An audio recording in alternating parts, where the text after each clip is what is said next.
"Please," the desperate Comanche father whispered, his dying infant gasping in the scorching dust, as he approached the scorned black widow who sat alone on her porch. "My baby needs milk or she dies today." The frontier town had already written the widow's ending, fade into nothing, forgotten and shamed. A woman with no place among decent folk after losing her husband and child to this unforgiving land. But the Comanche father, driven by love stronger than hatred, saw something else. Salvation in the most unlikely form. What neither the town nor the father knew was that grief had transformed the widow's body in mysterious ways, and her choice to help would unleash consequences that could either unite two broken souls against a hostile world, or destroy them both when the town discovers their forbidden alliance. Will compassion triumph over prejudice, or will fear tear apart their only hope for survival? The morning sun cast long shadows across Millbrook Springs as Amina Johnson stepped onto the wooden planks of Miller's General Store. The conversation stopped. Eyes turned away. Mrs. Patterson clutched her daughter closer and whispered something that made the child stare. Amina approached the counter where Tom Miller stood counting coins. He looked up briefly, then continued his work as if she were invisible. "I need flour and beans," Amina said quietly. Miller's hand stilled. "Cash only. My husband's account was always good here." "Your husband's been dead 6 months." Miller's voice carried across the silent store. "Accounts closed." Heat crept up Amina's neck. She reached into her worn purse and counted out the meager coins. Miller swept them into his palm and counted twice. "Short by 15 cents. Amina stared at the coins she knew were correct. Around her, the other customers shifted uncomfortably. Mrs. Patterson's daughter tugged at her mother's skirt. "Mama, why won't he sell her food?" Mrs. Patterson hushed the child and hurried toward the door. Amina left the store empty-handed. Behind her, normal conversation resumed like water filling a broken dam. The walk home stretched endlessly under the scorching sun. Her small cabin sat apart from the main settlement, isolated by an invisible boundary the town had drawn after Jacob's death. The mining accident had taken more than her husband. It had taken her place in the world. Inside the cabin, Amina pressed her hand against her chest where a familiar ache pulsed. Her body betrayed her daily with its stubborn remembrance of the child she had carried for 8 months before losing him in the same week Jacob died. The doctor said grief could do strange things to a woman's body. Hers continued producing milk for a baby that would never come home. She changed into her worn work dress, hiding the evidence of her shame. The town already whispered enough about the cursed widow who had lost everything in one terrible week. A knock at the door made her freeze. Visitors were rare and usually unwelcome. Sheriff Calloway stood on her porch, his badge catching the afternoon light. Behind him, the town stretched out like a judgment. "Afternoon, Amina," she nodded, not trusting her voice. "Council's been asking about you, wondering about your situation." "I pay my taxes." "That you do." Calloway shifted his weight. "But a woman alone out here, well, it raises questions, especially with all the Indian trouble lately." Indian trouble. The phrase hung between them like a threat. "I'm not causing problems." "Course not. But problems have a way of finding folks, especially those who can't properly defend themselves." The message was clear. Leave or be forced to leave. After Calloway departed, Amina sat in her rocking chair as shadows lengthened across her porch. The town had decided her fate months ago. The widow woman with no family, no protection, no purpose. They expected her to fade away like morning mist, but grief had changed her in ways they couldn't see. The constant ache in her chest reminded her daily of life that demanded release. Her body had become a vessel for something the town would never understand. As evening approached, movement caught her eye. A figure emerged from the tree line, moving with the careful steps of someone carrying precious cargo. The man was tall, lean, with long black hair and clothes that marked him as Comanche. He carried a bundle against his chest. Amina's breath caught as she realized what the bundle was. A baby, small and still. The man approached her porch with the desperate gait of someone who had tried everything else. His dark eyes met hers across the distance, and she saw in them the same hollow pain that stared back at her from the mirror each morning. He stopped at the bottom of her porch steps. The bundle in his arms moved slightly. "Please," his voice was rough, barely above a whisper. "My baby needs milk or she dies today." The words hit Amina like a physical blow. She looked at the infant, so small and fragile, and saw the gray pallor of approaching death, the same color her own son had worn in his final moments. "The town doctor," she managed. The man's jaw tightened. "Won't see us." Of course he wouldn't. Dr. Morrison barely acknowledged her existence, let alone a Comanche man with a dying child. "The store has milk. Won't sell to me." The same treatment she had received that morning, but worse, much worse. The baby made a soft sound, barely audible. The man's arms tightened protectively around the bundle. "She's all I have left of my wife." Those words broke something inside Amina's chest. She looked at this stranger, this man her town would call enemy, and saw only a father watching his child die. The ache in her chest pulsed stronger, reminding her of what her body carried, what it had been preparing for without purpose. She could help. She had what this baby needed, but helping would mean crossing a line the town had drawn in blood and fear. It would mean risking the small safety she had left. It would mean becoming something they would never forgive. The baby's breathing grew more labored. Amina stood and opened her door wider. The man stepped inside Amina's cabin, cradling the dying infant against his chest. In the dim light, Amina could see the baby's lips had turned blue. Time was running out. "What's her name?" Amina asked, moving toward her bedroom. "Iyanna. It means eternal blossom." Amina's throat tightened. She had chosen a name once too, whispered it to a child who never drew breath. She pushed the memory away and focused on the living baby before her. "Sit by the window. The light is better there." The man settled into Jacob's old chair, adjusting Iyanna carefully. Amina disappeared into her bedroom and returned with a clean cloth and basin of warm water. Her hands trembled as she sat across from him. "I haven't done this before, not for someone else's child. But you can help her." It wasn't a question. Something in his voice suggested he knew exactly what she could offer. Amina unbuttoned her dress with shaking fingers. The familiar ache in her chest intensified as if her body recognized the approaching purpose. She took Iyanna from the man's arms. The baby was so light, so fragile. Her breathing came in short, desperate gasps. "Come on, little one," Amina whispered, bringing the child to her breast. At first, Iyanna was too weak to latch properly. Amina coaxed gently, letting drops fall onto the baby's lips. Slowly, instinct took over. Iyanna began to nurse. The relief was immediate, not just for the baby but for Amina. The constant pressure in her chest eased as her body finally served its intended purpose. "My name is Chayton," the man said quietly.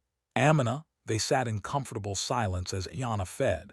Color slowly returned to the baby's cheeks. Her breathing deepened and steadied. "Your English is very good," Amina observed. "Mission school, 10 years. Chayton's voice carried old pain. "They wanted to make me civilized." Amina looked at this man who spoke with quiet dignity and obvious education. Nothing like the savage the town imagined when they whispered about Indian troubles. "Where is her mother?" "Died 3 days after birth. Fever took her." Chayton's hands clenched. "The baby wouldn't take cow's milk. Been getting weaker every day." Amina felt Iyanna's grip strengthen as she continued nursing. The transformation was remarkable. This wasn't just nourishment. Something else was happening. "She's responding better than expected," Amina said, studying the baby's improving color. "Your milk is different." The certainty in his voice made Amina look up sharply. "What do you mean?" "My grandmother was a healer. She said some women, especially those touched by great loss, develop special gifts." Chayton met her eyes. "Their bodies change to help others heal." Amina's pulse quickened. She had wondered about her body's persistence in producing milk months after her loss. The doctor had dismissed it as grief playing tricks on her system. "That's superstition." "Is it?" Chayton nodded toward Iyanna, who was nursing vigorously now. "She was dying this morning. Look at her now." Amina couldn't deny what she saw. Yana's transformation was beyond normal recovery. Her skin had gone from gray to pink. Her movements grew stronger by the minute. "I lost my son," Amina said quietly. "Same week my husband died in the mine collapse. I'm sorry." The simple words carried weight. No one in town had offered such direct sympathy. They treated her loss like shame to be hidden. "Maybe your boy is helping mine," Chayton suggested. The thought should have seemed foolish. Instead, it brought unexpected comfort. Yana finished nursing and fell into peaceful sleep. Her breathing was steady and strong. Amina wrapped her in a clean blanket and handed her back to Chayton. "She'll need to eat again in a few hours." "You would do that?" "Again, she's just a baby, she needs help." Chayton stood, holding his daughter close. "The town won't like this. The town doesn't need to know. They'll find out eventually. They always do." Amina knew he was right. Secrets were impossible to keep in Millbrook Springs, but looking at Iana's peaceful face, she didn't care. "Then we'll deal with that when it happens." Chayton moved toward the door, then stopped. "I can protect you. I know people think I'm just another warrior, but I was a translator for the territorial government. I understand their laws and their ways." "Why would you help me?" "Because you saved my daughter when no one else would." After they left, Amina sat in her empty cabin feeling more purposeful than she had in months. Her body had found its calling. Not the motherhood she had planned, but something different, something needed. She looked out her window toward town. Soon Mary O'Neill would be making her evening rounds, collecting gossip like firewood for winter. Sheriff Calloway would be patrolling, watching for anything unusual. They would notice Chayton's visits eventually. They would demand explanations she couldn't give without revealing everything. But for the first time since Jacob's death, Amina felt alive. Her grief had been transformed into purpose. Her loss had become someone else's salvation. Tomorrow would bring its own challenges. Tonight, a baby slept peacefully because Amina had chosen compassion over fear. The choice would change everything. Chayton returned the next evening as shadows stretched across Amina's porch. Yana looked completely transformed. Her cheeks were full and pink, her eyes bright and alert. She gurgled contentedly as Amina fed her. "The change is remarkable," Amina murmured, watching the baby's strong grip on her finger. "Word is spreading among my people." Quietly, Amina looked up from Iyana. "What kind of word?" "That there's a healer here, someone who can help when the children are dying." The weight of his words settled over her. "I'm not a healer. I just have milk." "You have something more than that." Chayton's voice carried conviction. "My grandmother would have called you touched by the spirits." 3 days later, a Kiowa woman appeared at Amina's door carrying a listless infant. The baby had the same gray pallor Iyana once wore. Amina didn't hesitate. The Kiowa child responded even faster than Iyana had. Within an hour, the baby was nursing strongly, color flooding back into pale cheeks. The woman left coins Amina tried to refuse and a small pouch of herbs. Through Chayton's translation, Amina learned the herbs were for preventing infection. Ancient knowledge passed down through generations. "She wants to teach you," Chayton explained, "her grandmother's remedies." "Why would she help me?" "Because you helped her child." More women came. Apache mothers traveling 2 days with sick babies. Comanche grandmothers carrying grandchildren the white doctors couldn't save. Each child Amina helped grew strong and healthy with impossible speed. But the visitors weren't all native women. On a moonless Tuesday night, Mary O'Neill knocked softly on Amina's door. She held a bundle close to her chest, tears streaming down her weathered face. "It's my granddaughter Lucy," Mary whispered. "She's been sick for weeks. Doc Morrison says it's her lungs, but his medicines aren't working." Amina looked at the pale child, recognizing the signs she'd learned to read. "Bring her inside." Lucy was 4 years old, too weak to lift her head. Her breathing came in shallow gasps.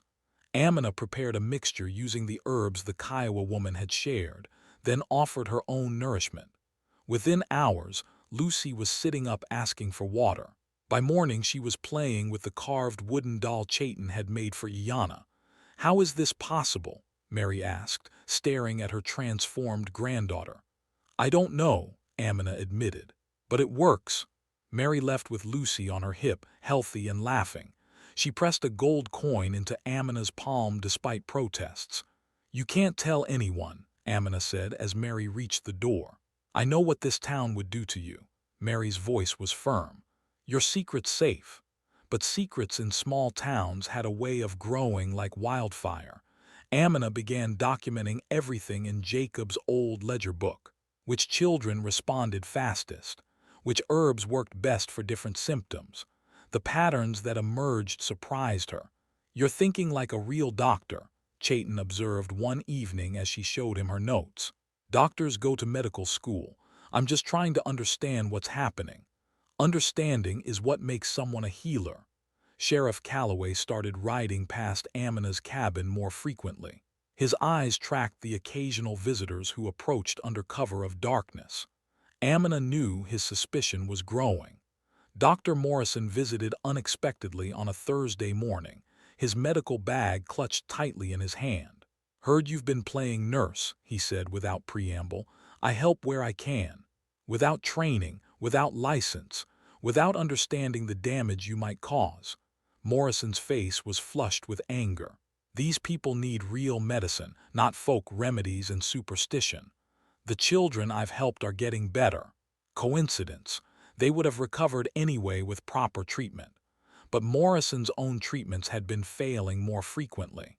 Word was spreading that white children were dying under his care while the children who visited Amina thrived. "Stay away from medical practice," Morrison warned.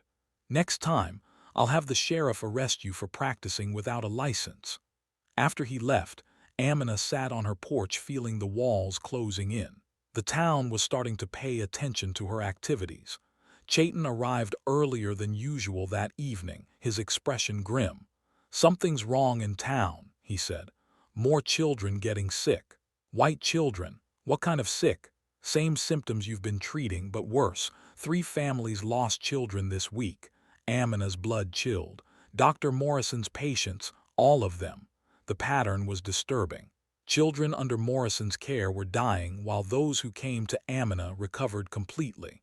The contrast was becoming impossible to ignore. "People are starting to ask questions," Chayton continued. "Why some children live and others don't." "What kind of questions?" "The dangerous kind, the kind that end with blame." That night Amina barely slept. She knew the town's logic would eventually turn toward her. The strange woman who lived alone, who had mysterious visitors, who dealt with Indians and practiced unnatural healing. They would need someone to blame for their children's deaths. She would be the perfect scapegoat. But children kept coming. Desperate parents who had heard whispers of the woman who could save their babies when all else failed. Amina couldn't turn them away. Even knowing the danger was growing with each healing, each miracle, each life saved. The reckoning was coming. Sheriff Calloway arrived at dawn with 3 town council members behind him. Their horses kicked up dust that settled like judgment on Amina's porch. "Amina Johnson, you're under investigation for practicing medicine without a license."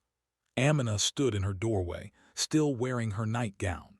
"I haven't broken any laws. Reports say otherwise." Councilman Fletcher stepped forward, his face stern. "Witnesses claim you're treating sick children with unnatural methods. I help where I can." "Help?" Dr. Morrison emerged from behind the group, his medical bag gleaming in the morning light. "You're interfering with legitimate medical practice, filling people's heads with dangerous superstitions." Calloway pulled out a piece of paper. "Official complaint filed by Dr. Morrison. Claims you're endangering public health." Amina's hands trembled but her voice stayed steady. "What children have I hurt?" The question hung in the air. Morrison's face flushed red. "That's not the point. You lack proper training and certification." "Show me the children I've harmed," Amina repeated. None of them could answer because no such children existed. Every baby she had helped was thriving. "Cease all medical activities immediately," Calloway ordered. "Next violation results in arrest and removal from the territory." After they left, Amina sat heavily in Jacob's chair. The walls were closing in faster than expected. Chayton found her there an hour later, Yana babbling happily in his arms. "They came to you. Morrison filed charges. Chayton's jaw tightened, while his own patients keep dying. That was the cruel irony. As Amina's success rate soared, Morrison's plummeted. 5 more children had died under his care in the past 2 weeks. Parents were starting to whisper questions the doctor couldn't answer. "I've been watching him," Chayton said quietly. "Watching him how? Following his movements, checking his methods." Chayton's voice carried the precision of his translator training. "Something isn't right about his practice." "What do you mean?" "The children getting sickest all live near Willow Creek, downstream from his office." Amina frowned. "That could be coincidence. Could be, but I found something yesterday." Chayton shifted Ayana to one arm and pulled out a small glass vial. Empty medicine bottles, dozens of them, dumped behind his building. The vial was stained with residue that looked wrong somehow, darker than it should be. "Old medicines can be dangerous if not disposed properly," Chayton continued. "My translation work taught me about government regulations. There are rules about medical waste. You think he's poisoning the water supply. I think he's careless. And his carelessness is killing children." The implications hit Amina like a physical blow. If Morrison was contaminating the water through improper disposal, then the sickest children would indeed be those living downstream. "We need proof," she said. "I'm working on it." That afternoon, Mary O'Neill appeared at Amina's door with Lucy on her hip. The child was healthy and bright-eyed, completely transformed from the dying girl she'd been weeks earlier. "They came to you this morning," Mary said without preamble. "News travels fast. Everything travels fast in this town, including lies." Mary's voice was sharp with anger. "Half the women in Millbrook Springs owe their children's lives to you. I can't help anyone if I'm in jail. That's why we're organizing." Mary explained the plan. A group of mothers whose children Amina had saved were banding together. If the town council tried to arrest her, they would testify on her behalf. "Sarah Mitchell's baby was dying until you helped him. Rebecca Walsh's daughter too. We won't let them silence you." But even as Mary spoke, both women knew the truth. In a town where prejudice ran deeper than wells, the testimony of grateful mothers might not be enough. Dr. Morrison made his next move that evening. He arrived with Mayor Hutchinson and 2 men Amina didn't recognize. "Federal health inspectors," Morrison announced proudly, "come to investigate reports of unlicensed medical practice." The inspectors were thorough and dismissive. They examined Amina's herb supplies with obvious disdain. No formal training. No medical certification. No any idea how dangerous it is to treat sick children without proper knowledge.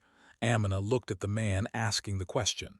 His clothes were expensive, his manner condescending. "Every child I've helped has recovered completely. Luck doesn't qualify as medical expertise."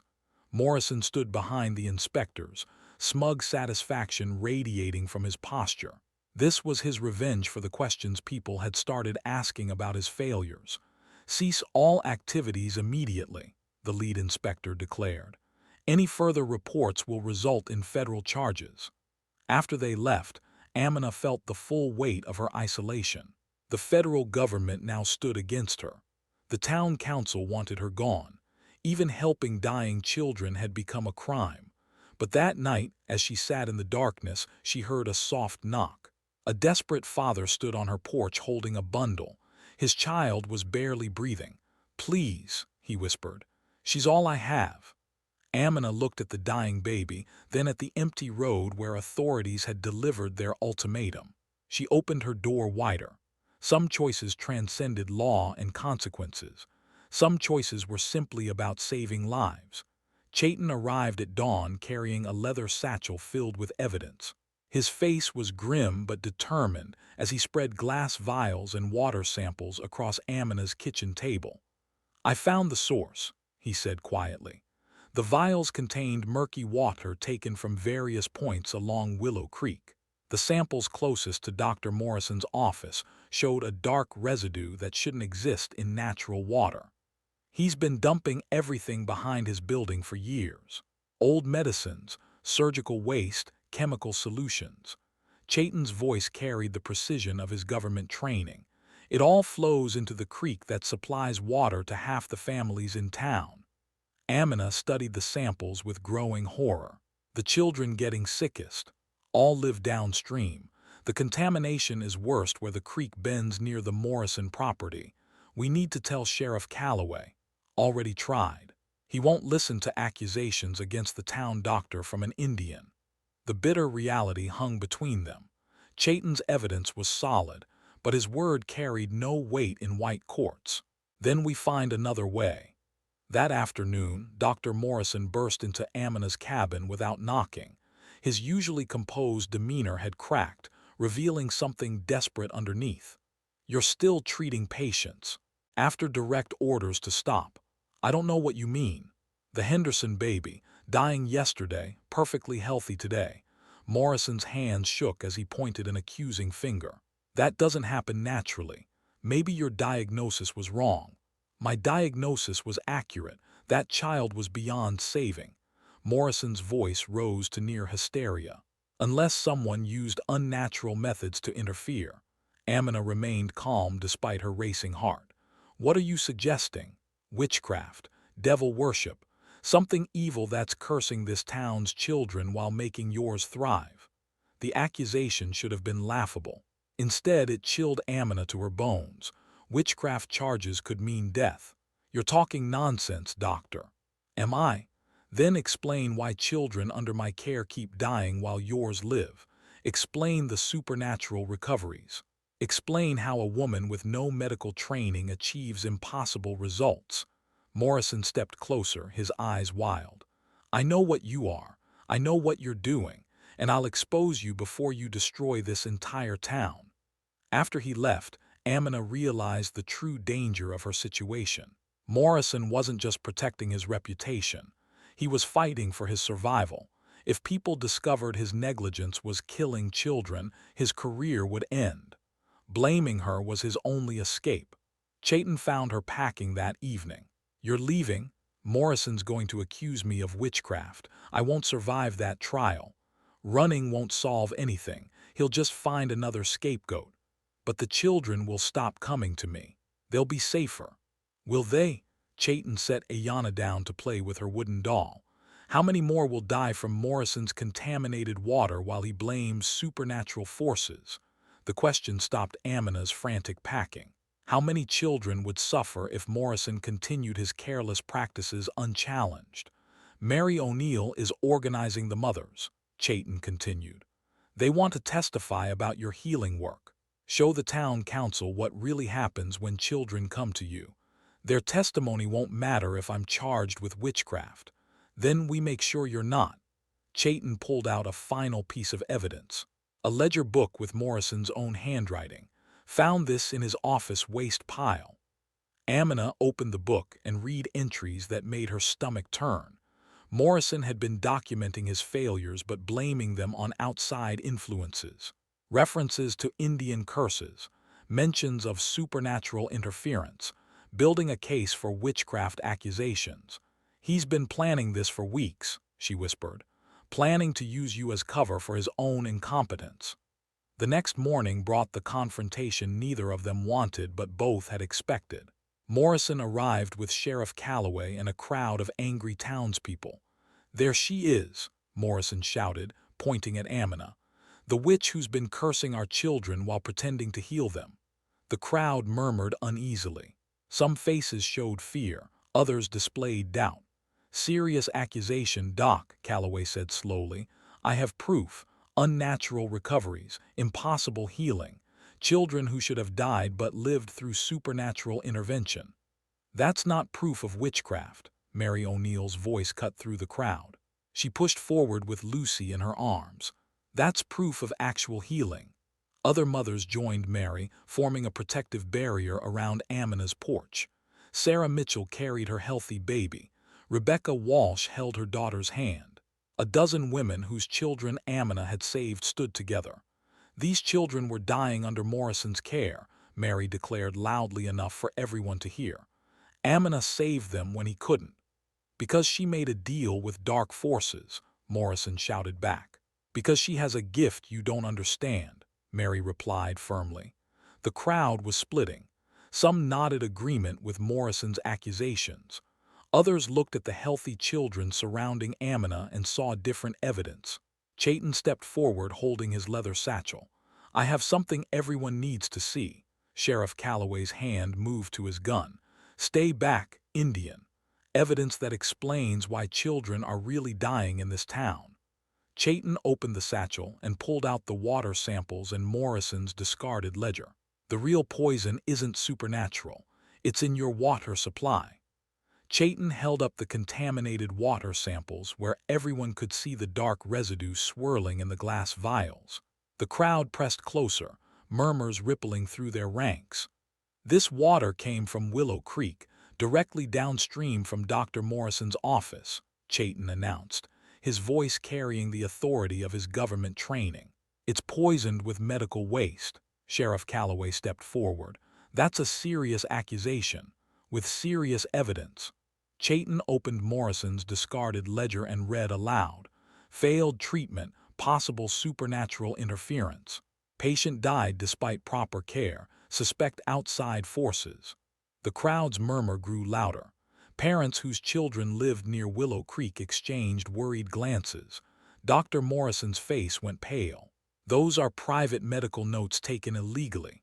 From your trash pile, Chayton replied calmly, where you also dumped decades of medical waste that's been poisoning the water supply. Mary O'Neill pushed forward. My Lucy got sick right after we moved to Creek Road, downstream from your office. Same with my boy Tommy, Sarah Mitchell added.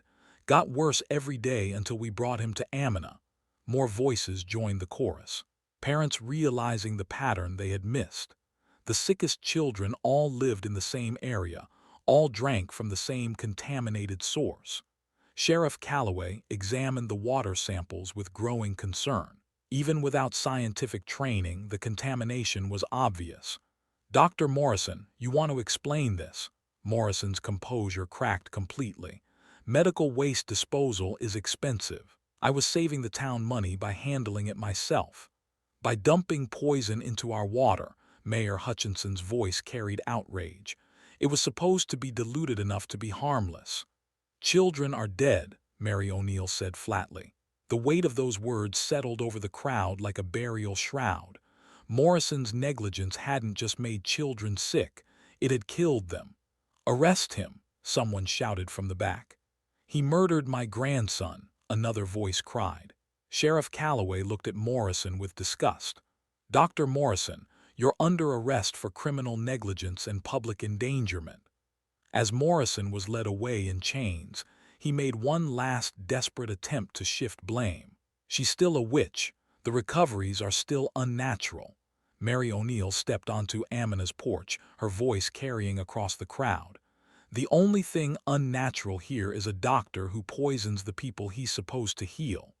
The crowd began to disperse, but not in anger.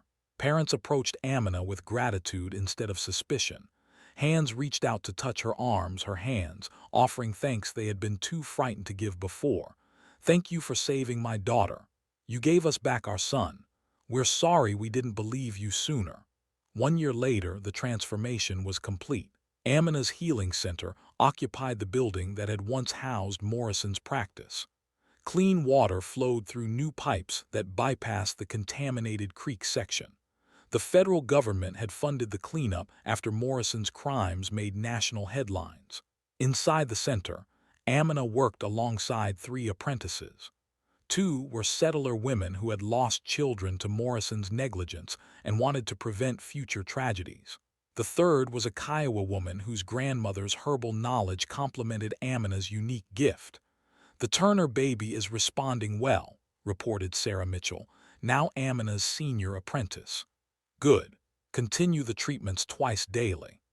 In the main room, Chayton translated between a nervous Apache father and Mary O'Neill, who had become the center's community outreach coordinator. Language barriers no longer prevented families from seeking help. Gianna, now a healthy toddler, played with children of every background in the center's common area. She spoke English and Comanche with equal fluency, switching between languages as naturally as breathing. "Mama," she called to Amina, using the word that had become natural over months of shared care. Amina smiled and lifted the child who had started her journey toward purpose. Gianna had become her daughter in every way that mattered. Sheriff Calloway entered carrying his monthly report. His attitude toward Amina had transformed completely after the truth about Morrison emerged. "Federal inspectors finished their review," he announced.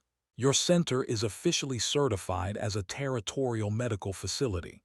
The certification meant everything: recognition, legitimacy, protection under law.